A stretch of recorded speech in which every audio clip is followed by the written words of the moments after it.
Welcome to Igniting the Spark. I'm your host, Stephanie James.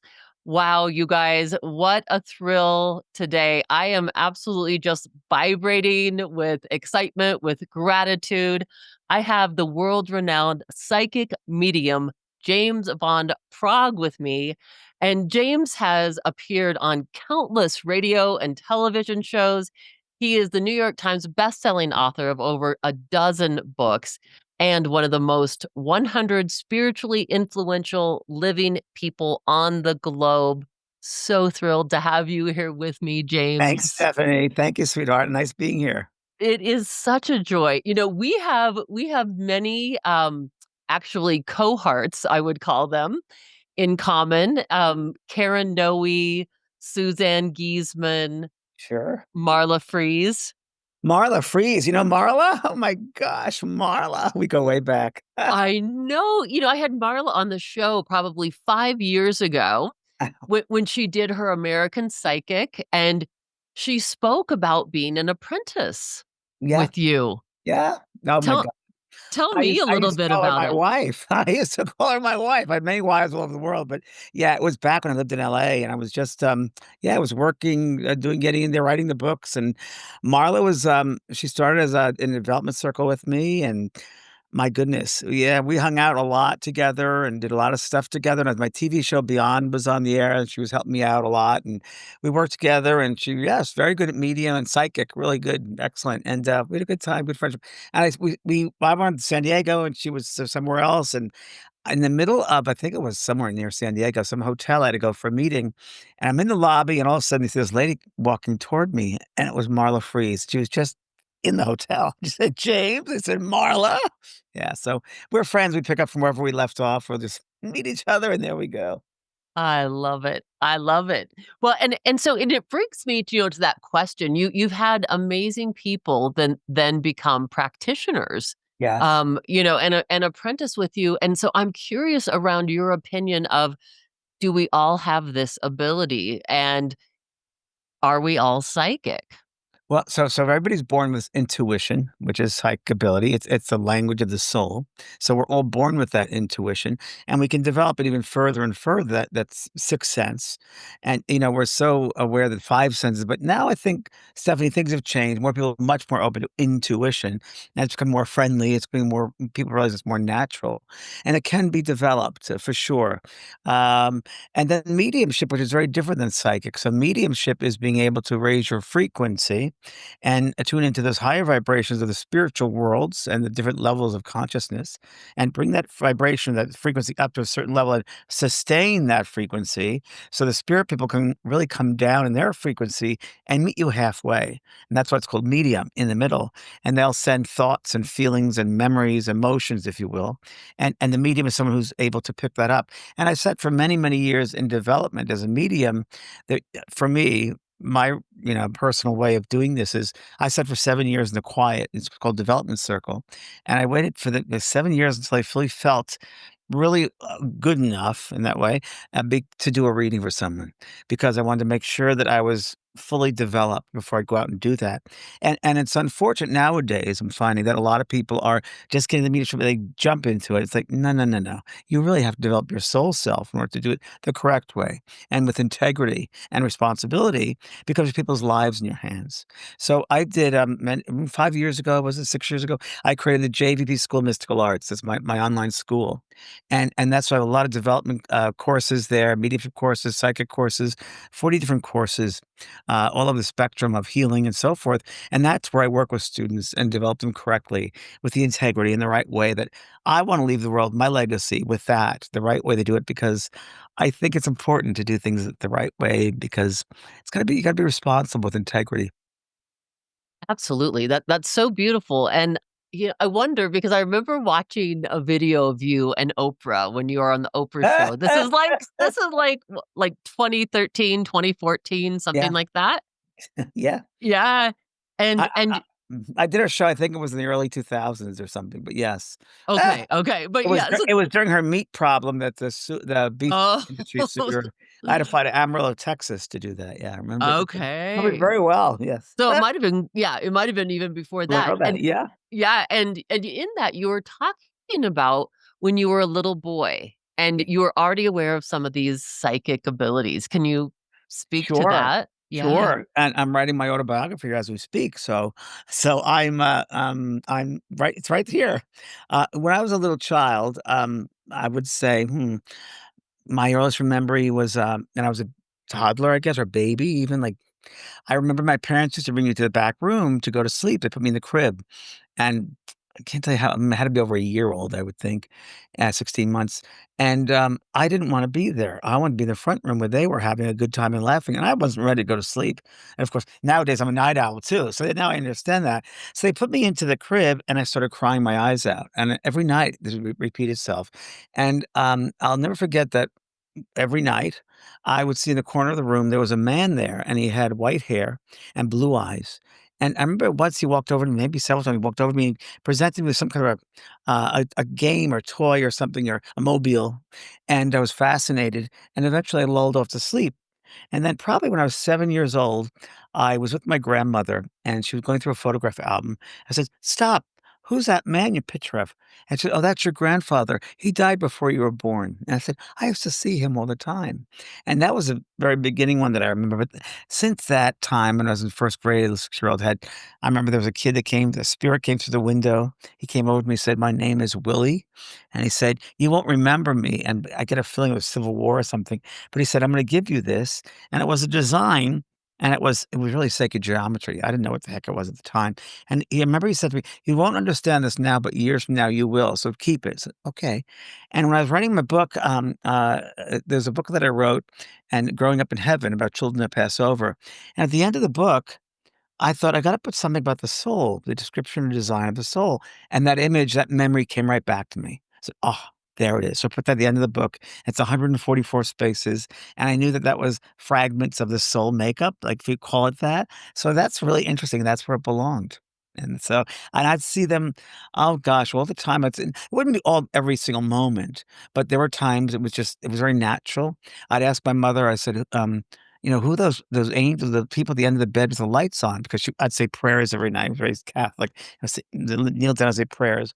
And she said, "Oh, those people?" She goes, "Those are God's angels. They'll always take care of you. You don't have anything to fear." I used to see them too when I was a little girl. She goes, "That runs in our family." I said, "Okay." And it was no big deal. It was just very natural. So I started as a child, and then I, hit puberty and other things took over and priorities. And it wasn't until my early 20s when I started to meditate, and the door to the spirit world opened right up, and I could not only really see them, I could hear them very strongly. And I knew that it was my mission to come back to this earth to teach people insights of life, death, and what happens when we pass out of the body. And I knew that was it. So, yeah, that's my quick little history.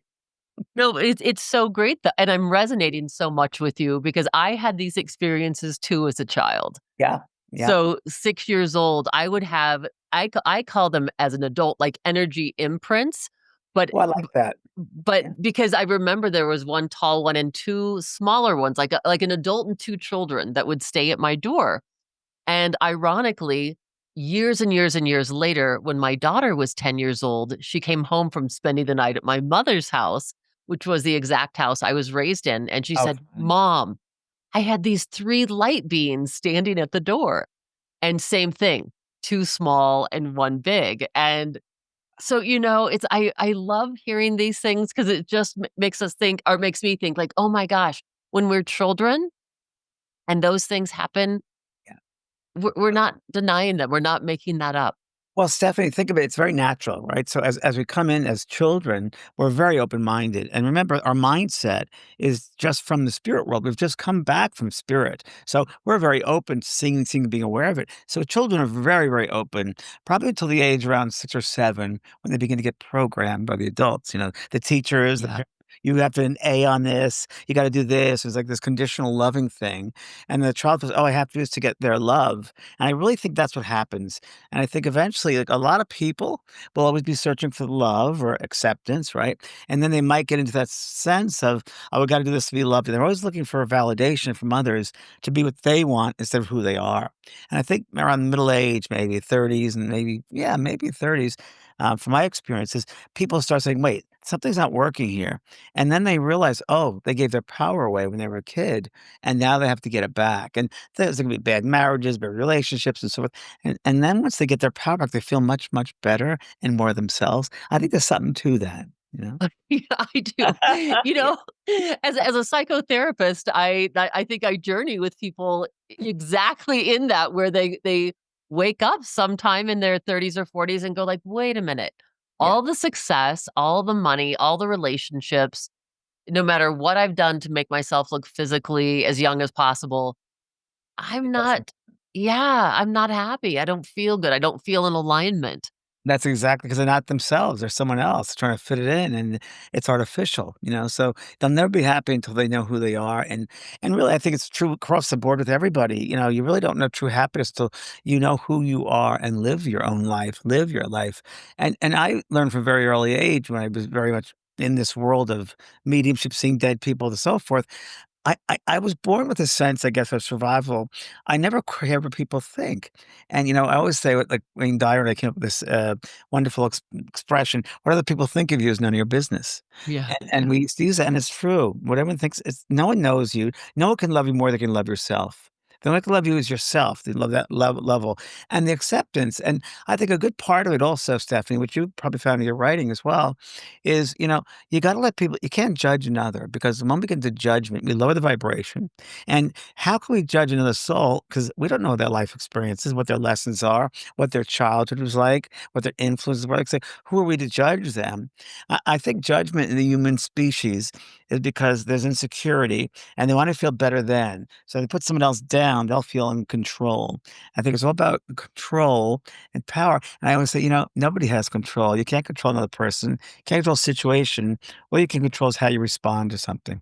You've heard that. It's very yeah. true. There's But a freedom in that. Yeah.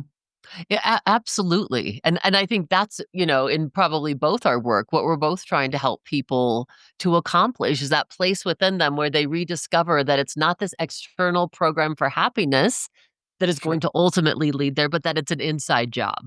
It's an inside job. Exactly right. Exactly right.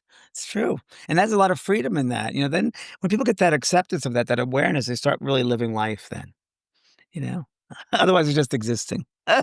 So It's so true. Well, and so in your 20s when you really started developing this, were you did you feel like even then at that young age you were really deepening this relationship with yourself? oh, you're so funny. No. What and the truth of it all is I Yeah. went to California to be a sitcom writer. So I got a broadcasting degree in San Francisco State, and I moved to LA. I was promised this job in LA from this producer of Hill Street Blues, and, who I met in a conference, broadcasting conference at my university. And he said, "If you can come down by July 7th, you can be a production assistant." I'm like, my big break. So I went back to my place in New York, filled my car up. My mother had a stroke, so she couldn't speak. She had aphasia. She could not speak. But I had to go back. I had to go to California. I thought, what would she want me to do? And I knew she wanted me to follow my dream. So I leave my mom and I drove cross country for 3 days, really fast. And I got to the studios in Radford and Studio City at CBS Studios. And I went to the production company, the head of the production company, and I said, you know, I've promised a job. And she said, oh, we don't give jobs out that way. I said, but here's my number. Can you tell the guy to call me? And I said, okay, it was Anthony Yerkovich, from the producer. And I said, yep. And he never called. And I literally didn't have a place to live, so I found a place to live very quickly. I didn't have a job, and I was literally I'd never been to LA before, and I'm out of my car looking at the street, and there's a Hollywood sign, and I'm like, "What's going on here? What?" And I didn't have anything spiritual, didn't know anything at all about that. So to make a long story short, I did a temporary many temporary jobs, and this also goes to show you, you know, the curves and the plan the spirit world has and how we just gotta step back because there are curves and roundabouts. And so to make a long story short, I finally got a job in, oh boy, it was a contract administrator job at Paramount Studios and in just a basic clerical job. And, before I'm sorry, before that, I was working with a Morris agency in the basement, pulling staples out of contracts 8 hours a day, preparing them for microfiche. right? So, and I knew I had to be there for some important reason. I was writing sitcom pilots, and I was like, maybe an agent will find it out. I don't know, but I feel like I have to be here. So my supervisor came down to the basement one day and she said, "Do you want to go see a medium?" And I said, "What is that?" And she said, "Someone talks to dead people." I said, "Oh, I don't really believe in that. I have no belief in that sort of thing." I was like, "Yeah, it's hocus pocus. I don't know." But I went to the humor her. And I went to this gentleman, Carol and I went to this gentleman named Brian Hurst in Manhattan Beach. And I walked into his apartment and he looked at me and said, "You're a medium." And of course, I'm a smart ass from New York. And I said, "Oh, I'm a small, but thank you very much, because I'm short." So he went on to give a great, I guess, great session, brought through information from my great uncles and grandmother. And I was like, wow, how does he know this?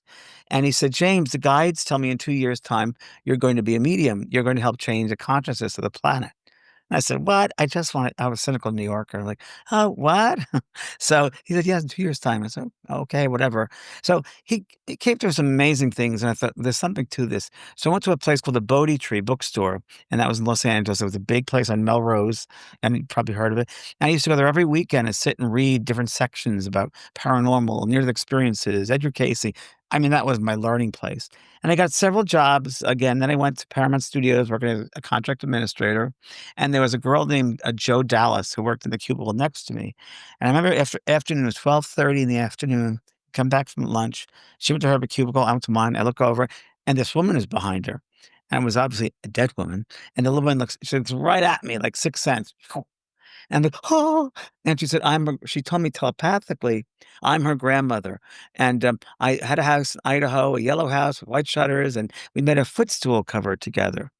And I said, "Whoa." So I said, "Joe, can I ask you a question?" And I asked her if it made sense, and she said, "Yes, that's my grandmama, and we made a pact that when she passes over, she'll let me know what's going on, that's just okay." So everything made sense with her, everything. And I was totally freaked out, totally freaked out. I ran out of Paramount, ran to my apartment like 2 blocks away, and I was really shaken because I thought, how can I live in this world if I see these dead people, see these apparitions? Oh, this is freaking. And as a child, you have those, but as an adult, like, what am I going to do with this? So I didn't know who to Mhm. call. And I thought I should call that medium. So I called the medium, Brian Hurst. And he said, "James, do you remember that prediction the spirit world made for you?" And I said, what's that?" He goes, "They told you to be working with them in 2 years." I said, "Oh, yeah, I remember that." He said, "James, it's 2 years ago today." So that was the beginning. Yeah. So he took me under Yeah. his wing and put me in the development circle, and that's where I started, really. That was the beginning.